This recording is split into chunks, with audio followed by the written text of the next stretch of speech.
Hello बच्चों, नमस्कार। मैं अजीम सर। बेटे आज लेकर आए अपन मानव स्वास्थ्य तथा रोग। तो यहां पर अपन बेटे नेक्स्ट लेक्चर पे अपन ने यहां पर लिया था कि मानव जो रोग हैं वो होते कैसे हैं, स्वास्थ्य क्या है, या जो है क्या कहते हैं रोग क्या है। तो बच्चों मुझे बता सकते हैं आप स्वास्थ्य क्या है? तो आपने स्वास्थ्य की मैंने 3 अवस्थाएं बताई थी आपको। क्या 3 अवस्थाएं बताई थी बच्चों? कि एक तो शारीरिक, मानसिक और सामाजिक। अगर ये 3 अवस्थाएं आपकी सही है तो आप स्वस्थ हो, ये याद रखना। लेकिन अगर आपका शरीर सही है लेकिन मन सही नहीं है तो भी स्वस्थ नहीं हो। और आपका मन सही है लेकिन सामाजिक स्थिति आपकी सही नहीं है, समाज में आपका कोई जो है स्थान नहीं है, तो भी आप स्वस्थ नहीं हो। तो सामाजिक, मानसिक और शारीरिक, ये 3 अवस्थाओं को अपन स्वास्थ्य कहते हैं। फिर आते बेटे रोग क्या होते हैं। तो रोग मैंने आपको क्या बताया कि रोग ये होते हैं बेटे जब हमारे शरीर की कोई क्रियाविधि बाधित हो जाए, यानी जब हमारे शरीर की सामान्य जो क्रिया है, दैनिक क्रिया, वो बाधित हो जाए तो उसी अवस्था को अपन रोग कहते हैं। तो रोग क्या है कि जब शरीर का कोई अंग या कोई अंग तंत्र अगर सही कार्य नहीं कर रहा है, उसकी वजह से हमारे शरीर में कई सारे लक्षण प्रकट हो गए, तो बेटे इस अवस्था को अपन क्या कहेंगे? रोग कहेंगे। तो यहां पहले मैं रोग का इंट्रोडक्शन लूंगा बेटे। ईटियोलॉजी क्या है, रोग कैसे किस कारणों से होते हैं, ये फैलते कैसे हैं, इसका निदान क्या होता है, और उसके बाद में बेटे मैं रोगों को 2 भागों में बांटूंगा। एक तो होगा जन्मजात होगा और एक होगा हमारा अर्जित। अर्जित को अपन 2 भागों में बांटने वाले हैं। तो एक तो होगा बेटे हमारे पास में कौन सा, यानी असंक्रामक, और एक संक्रामक। असंक्रामक में बता चुका था आपको नेक्स्ट लेक्चर में बेटे कि ये रोग एक व्यक्ति से दूसरे व्यक्ति में नहीं फैलेगा, लेकिन जो संक्रामक रोग होगा बेटे ये एक व्यक्ति से दूसरे व्यक्ति में फैलेगा। तो आइए अपन देखते हैं इसका इंट्रोडक्शन। तो बेटे सामान्य रोग, यानी मानव के सामान्य रोग, तो यहां अपन देखते हैं। तो सामान्य रोग में बेटे सबसे पहला पॉइंट आप लेना ईटियोलॉजी। ये कुछ ब्रांचेज है जो आपको याद रखनी है। ईटियोलॉजी, तो ईटियोलॉजी का माने होता है बीमारी के कारणों का अध्ययन, यानी बेटे पहले उसकी जड़ अपन को पहचानने में आनी चाहिए, बीमारी हुई क्यों, तब जाके उसका सही इलाज हो पाता है। तो बेटे पहले कोजेज के बारे में पता करेंगे कि ये कोजेज होते क्या हैं और ये बीमारियों को किस तरह से फैलाते हैं। तो बीमारी के जो कारण है ना, जैसे मान लो मलेरिया है। अब मलेरिया का कारण जो है वो प्लाज्मोडियम है, लेकिन उसका फैलने का कारण है वो मादा एनाफिलीज है।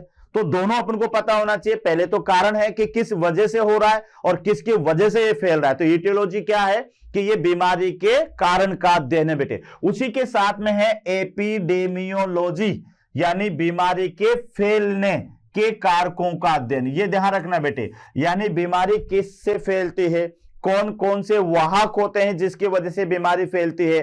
तो बीमारी के फैलने के कारणों का या उसके कारक जो होते हैं, वेक्टर होते हैं, उनका अध्ययन किया जाता है।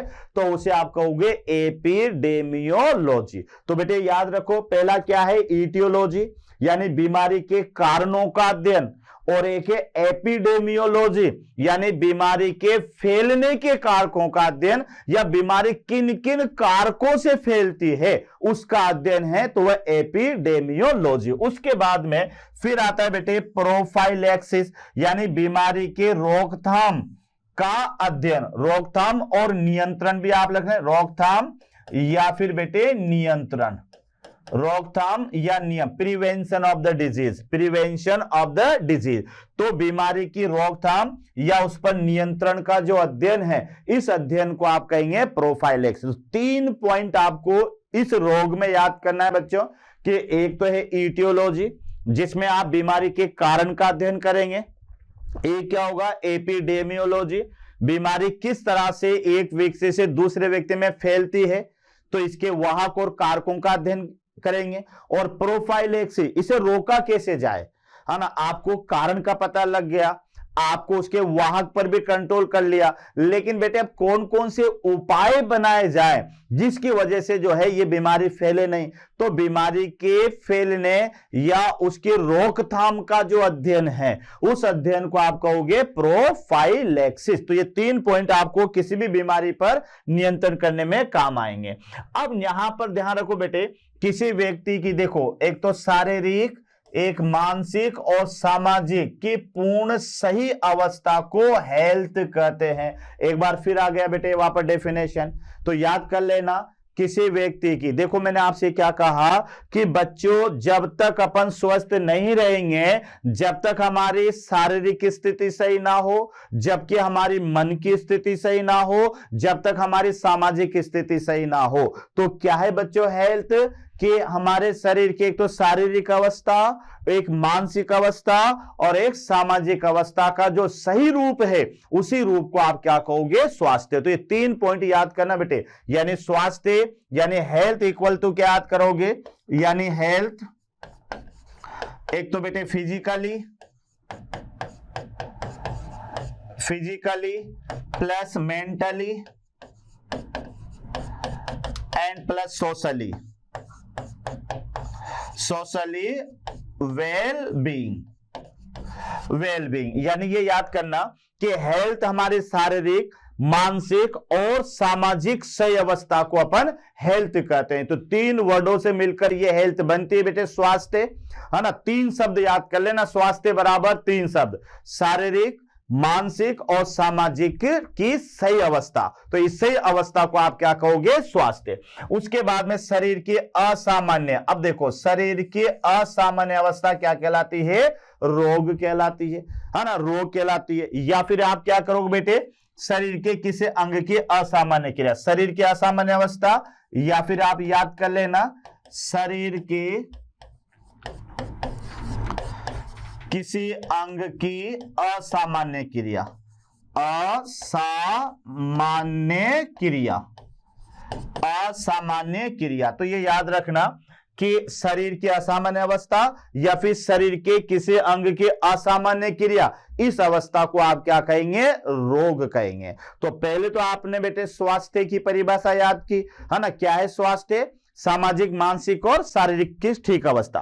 फिर रोग क्या है, शरीर की असामान्य क्रिया, कि बेटे आज आप क्लास अटेंड कर रहे हैं लेकिन सिर दर्द करने लग गया, कल आपने क्लास अटेंड नहीं की, यानी आप अस्वस्थ हो गए। और अगर स्वस्थ हैं तो हम जो है सारी क्रियाएं करेंगे। तो बेटे शरीर की ऐसे असामान्य क्रिया जिसमें हमारे क्रियाकलाप रुक जाते हैं, या हमारी बॉडी का कोई ऑर्गन सही से काम नहीं कर रहा, जिसकी वजह से हमारे शरीर में कई सारे लक्षण प्रकट होते हैं, जैसे सिर दर्द करने लग गया, हाथ पैर दर्द करने लग गए, तो बेटे इस अवस्था को अपन रोग कहते हैं। तो दोनों अवस्था क्लियर होगी।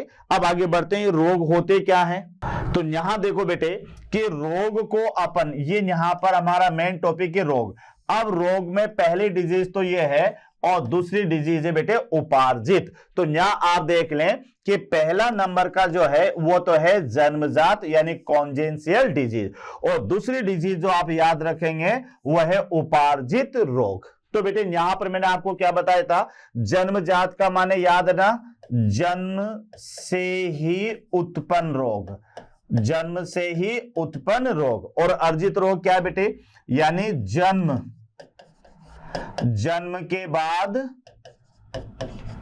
उत्पन्न रोग। तो ये ध्यान रखना, यानी जन्मजात रोग, जन्म से ही उत्पन्न रोग। और ये जो जन्मजात रोग होंगे बेटे, इन्हें कॉन्जेंशियल डिजीज या इन्हें आनुवांशिक रोग भी आप कह सकते हो। क्या क्या कह सकते हो, आनुवांशिक रोग, या फिर इंग्लिश में बोले तो कॉन्जेंशियल डिजीज। और ये ऐसी बीमारियां हैं जो जन्म से ही साथ आती है और पीढ़ी दर पीढ़ी आगे बढ़ती है।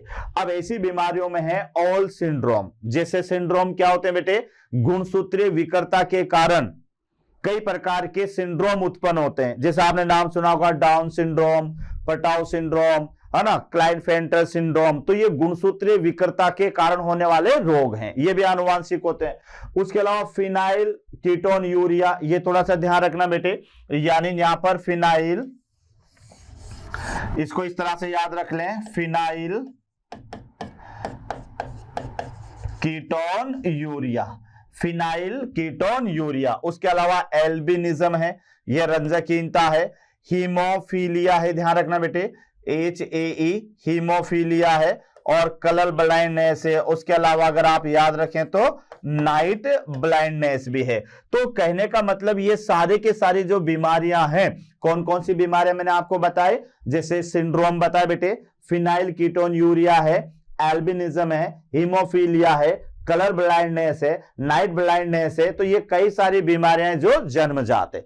इधर अगर आप आइएगा तो बेटे यहां पर है अर्जित रोग। तो ये अर्जित जो रोग हैं इनके दो पार्ट हैं, याद रखना, एक तो संक्रामक है और एक असंक्रामक है। अच्छा, संक्रामक क्या बेटे?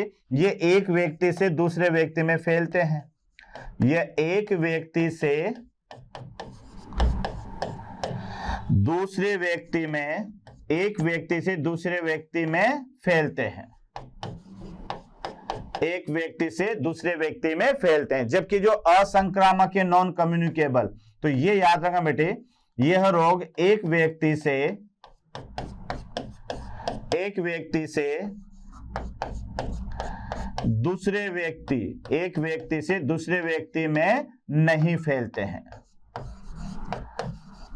नहीं फैलते हैं। तो ये यहां से आप बच्चों याद कर लेना कि रोगों के दो प्रकार हैं, एक तो जन्मजात रोग और एक उपार्जित या अर्जित रोग। इंग्लिश याद करें तो बेटे एक तो कॉन्जेनिटल डिजीज याद हो जाएगी और एक एक्वायर्ड डिजीज। अच्छा, उपार्जित के बाद में पहले जन्मजात है, तो जन्मजात तो याद हो गया, जन्म से ही उत्पन्न होने वाले रोग, और ये एग्जाम्पल आपको याद करना है। अर्जित, जिन्हें बेटे अर्जित किया जाता है, जिन्हें प्राप्त किया जाता है, तो जन्म के बाद में, जन्म के साथ नहीं, जन्म के बाद में। तो जन्म के बाद में हमारे अंदर जितने भी रोग होते हैं वो सारे के सारे उपार्जित या अर्जित रोग होते हैं बेटे। अब ये रोग दो तरह से होंगे हमारी बॉडी में। एक तरीका तो ये होगा कि किसी वाहक के द्वारा बेटे ये रोग हमें किसी दूसरे व्यक्ति से होंगे। तो ऐसे रोग जो एक व्यक्ति से दूसरे व्यक्ति में फैलते हैं या एक व्यक्ति से दूसरे व्यक्ति में होते हैं, तो बेटे ये रोग कहलाते हैं संक्रामक यानी इन्फेक्शियस रोग।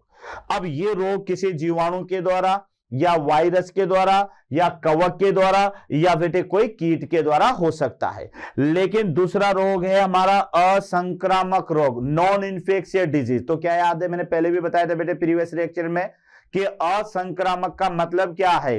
असंक्रामक का मतलब यह है कि बेटे ये जो रोग होते हैं ये किसी वाहक के द्वारा एक व्यक्ति से दूसरे व्यक्ति में नहीं फैलेंगे।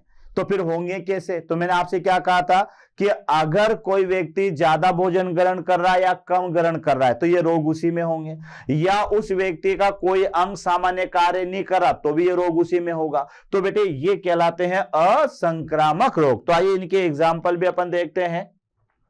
तो यहां आप देखो बेटे ये है संक्रामक रोग, यानी यहां पर अर्जित रोगों को अपने दो भागों में बांट दिया कि एक तो संक्रामक रोग है और एक है असंक्रामक। हाँ बच्चों, तो यहां पर एक तो संक्रामक है और एक क्या है हमारे पास में असंक्रामक। तो इसकी डेफिनेशन तो याद है ना, संक्रामक का माने क्या बताया था मैंने आपको कि किसी वाहक के द्वारा एक व्यक्ति से दूसरे व्यक्ति में फैलने वाले जो रोग हैं वह रोग तो कहलाएंगे बेटे संक्रामक यानी इन्फेक्शियस डिजीज। और दूसरा आपको क्या याद करना है कि ऐसे रोग जो एक व्यक्ति से दूसरे व्यक्ति में नहीं फैलते हैं तो ये रोग कहलाएंगे असंक्रामक। तो बेटे जो संक्रामक रोग है उसमें पहले नंबर पर पढ़ेंगे जीवाणु जनित रोग, ये याद करना, यानी ऐसे रोग जो जीवाणु के द्वारा होते हैं और ये जीवाणु किसी वाहक की सहायता से एक व्यक्ति से दूसरे व्यक्ति में फैलते हैं। कई सारे रोग है बेटे, ट्यूबरकुलोसिस वगैरह, पूरी टेबल अपन यहां पर लेंगे। दूसरा इसमें अपन पढ़ेंगे तो ये पढ़ेंगे बेटे वायरस जनित रोग। वायरस जनित रोग होता सबसे छोटा स्मॉल ऑर्गेनिज्म है लेकिन बीमारियां सबसे खतरनाक पैदा करता है बेटे, है ना, ये ध्यान रखना। एड्स है ना, उसके अलावा जो है हिपेटाइटिस है, रेबीज है, ये कई सारे ऐसे खतरनाक बीमारियां हैं जो बेटे वायरस से होती है। तो ये वायरस जनित रोग है और ये भी किसी वाहक की सहायता से एक व्यक्ति से दूसरे व्यक्ति में फैलते हैं। उसके बाद में फिर नंबर 3 पर अपन पढ़ेंगे बेटे प्रोटोजोआ जनित रोग। प्रोटोजोआ यानी प्रोटोजोआ के बारे में तो आपने सुन रखा होगा कि वर्गीकरण में बेटे ये एक कोशिकीय फाइला है प्रोटोजोआ, प्रोटिस्टा के अंदर इसे शामिल किया जाता है। तो इसमें कई सारे रोग कारक आते हैं, जैसे प्लाज्मोडियम का नाम सुना हो तो प्लाज्मोडियम भी प्रोटोजोआ है। आपने अमीबोइसिस का नाम सुना हो तो वह भी बेटे प्रोटोजोआ है ना। नारू रोग है, कई सारे जो है क्या कहते हैं, नारू रोग तो कर्मी से होता है बेटे, लेकिन जैसे क्या कहते हैं ये अमीबोइसिस है ना, डायरिया है ना। उसके अलावा जो है बेटे कई प्रकार की प्रोटोजोआ से ये बीमारियां होती है। तो प्रोटोजोआ जनित रोग के बारे में पढ़ना है। और चौथे नंबर पर पढ़ेंगे कर्मी जनित रोग। कर्मी जनित, अब ये कर्मी क्या होते हैं, तो बेटे एस्केल्मंथीज और प्लेटीहेल्मिंथीज ये दो कर्मियों के संघ हैं। तो इनसे शरीर में कई प्रकार की बीमारियां होती है। जैसे आपने नाम सुना होगा टीनेसिस होता है ना, एस्केरियासिस होता है, या कुछ नहीं सुना हो तो बचपन में पेट में कीड़े तो पड़े हो, जब कई से सुना होगा आपने, यार इसको तो चुन्ने काट रहे हैं। तो ये चुन्ने क्या है बेटे, ये पेट में कर्मी होते हैं, ये ध्यान रखना। हाथी पांव रोग का नाम सुना होगा है ना, नारू रोग का नाम आपने सुना होगा, शिस्टोसोमेसिस रोग का आपने नाम सुना होगा है ना। तो ये कई सारे ऐसे रोग होते हैं जो कर्मियों के द्वारा होते हैं, और ये दूषित जल या दूषित भोजन के माध्यम से एक व्यक्ति से दूसरे व्यक्ति में पहुंचते हैं। तो ये याद रखो, ये रोग अपन पढ़ेंगे संक्रामक रोग। तो बेटे संक्रामक रोग में जीवाणु से होने वाले पढ़ेंगे, वायरस से होने वाले पढ़ेंगे, प्रोटोजोआ से होने वाले पढ़ेंगे, और साथ में किससे पढ़ेंगे, कर्मियों से होने वाले भी अपन ये रोग पढ़ेंगे। उसके बाद में आप देखिएगा कि बेटे अगला जो है हमारे पास में ये है असंक्रामक रोग। तो बेटे असंक्रामक के बारे में मैं आपको पहले भी बता चुका था कि ये ऐसे रोग होंगे, ये ऐसे रोग होंगे जो एक व्यक्ति से दूसरे व्यक्ति में नहीं फैलेंगे। यानी इन रोगों को एक व्यक्ति से दूसरे व्यक्ति में जाने में, या ये वहां जाएंगे नहीं क्योंकि इनमें कोई वाहक की आवश्यकता नहीं होती है। तो ये ऐसे रोग होंगे जो एक व्यक्ति से दूसरे व्यक्ति में नहीं फैलेंगे। तो याद रखना बेटे, अब ये रोग होंगे कैसे, तो सबसे पहला कारण तो इसका क्या है, सबसे पहला कारण है किसी अंग की असामान्य क्रिया से। ये समझना बेटे, जैसे मान लो हमारे पड़ोस में दो व्यक्ति रहते हैं, अब एक व्यक्ति की किडनी में खराबी आ गई, तो बेटे किडनी में खराबी आ गई तो फिर पेट दर्द उसी का करेगा, पास वाले का नहीं करेगा। तो जिस व्यक्ति का कोई अंग अगर असामान्य कार्य करता है तो उसी व्यक्ति के अंदर वह बीमारी होगी। यानी ऐसा नहीं है कि उसके साथ में रहने वाले व्यक्ति को भी वह बीमारी फैल जाएगी। बेटे जिसका पेट दर्द करेगा वही गोली खाएगा। यानी कहने का मतलब यह हुआ कि अगर किसी व्यक्ति का कोई अंग असामान्य कार्य करता है तो फिर रोग भी उसी को होगा, उसके पड़ोसी को या उसके साथ वाले को नहीं होगा। तो पहला कारण तो असंक्रामक रोग का क्या है कि शरीर के किसी अंग की असामान्य क्रिया से, जिस व्यक्ति का अंग असामान्य क्रिया करेगा उसी व्यक्ति के अंग या उसी व्यक्ति में यह रोग होगा। एक तो ये याद करना।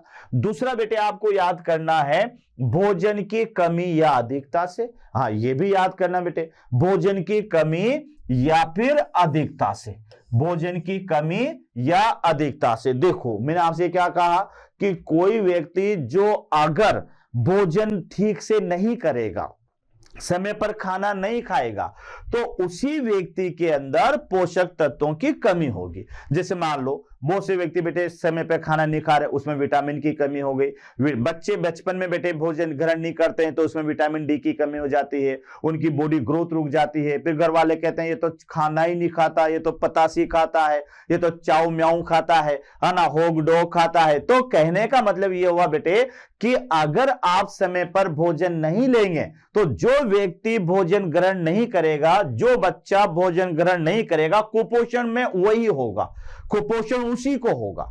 अगर फिर मान लो कुछ बच्चे ऐसे होते हैं जो खा खा के ढोल हो जाते हैं बेटे, है ना, वो जो है मतलब चपातियां भी खाएंगे, वो फास्ट फूड भी खाएंगे, है ना, उसके अलावा जो है बेटे खाते ही रहते हैं, तो फिर वो बच्चे यानी ओवर न्यूट्रिशन का शिकार हो जाते हैं, मोटे हो जाते हैं। तो कहने का मतलब जो ज्यादा खाएगा वही ढोल होगा। ऐसा नहीं कि खाएगा तो यार वो व्यक्ति और उसका छोटा भाई मोटा हो जाएगा, ऐसा तो नहीं होता, जो खाएगा वही मोटा होगा। तो बेटे ध्यान रखना, ये जो असंक्रामक रोग होते हैं ये दो कारणों से फैलते हैं या दो कारणों से होते हैं। फैलते हैं वर्ड इस्तेमाल ही नहीं करेंगे इसके लिए, क्या इस्तेमाल करेंगे, होते हैं। कैसे कि बेटे पहला तो है कि जिस व्यक्ति के अंग में असामान्य क्रिया होगी उसी व्यक्ति के अंदर यह रोग होगा। मान लो किसी की किडनी में खराबी तो किडनी फेल उसी के अंदर होगी, किसी के हार्ट में खराबी तो हार्ट फेल उसी के अंदर होगा, किसी के सेल या कोशिकाओं में अनियंत्रित विभाजन तो कैंसर उसी में होगा। तो ये कारण है। दूसरा है बेटे भोजन की कमी या अधिकता से। जिस व्यक्ति के अंदर भोजन की कमी या भोजन की अधिकता होगी उसी व्यक्ति के अंदर या तो मेल न्यूट्रिशन या फिर ओवर न्यूट्रिशन होगा। तो इस तरह से ये दो रोग हैं बेटे।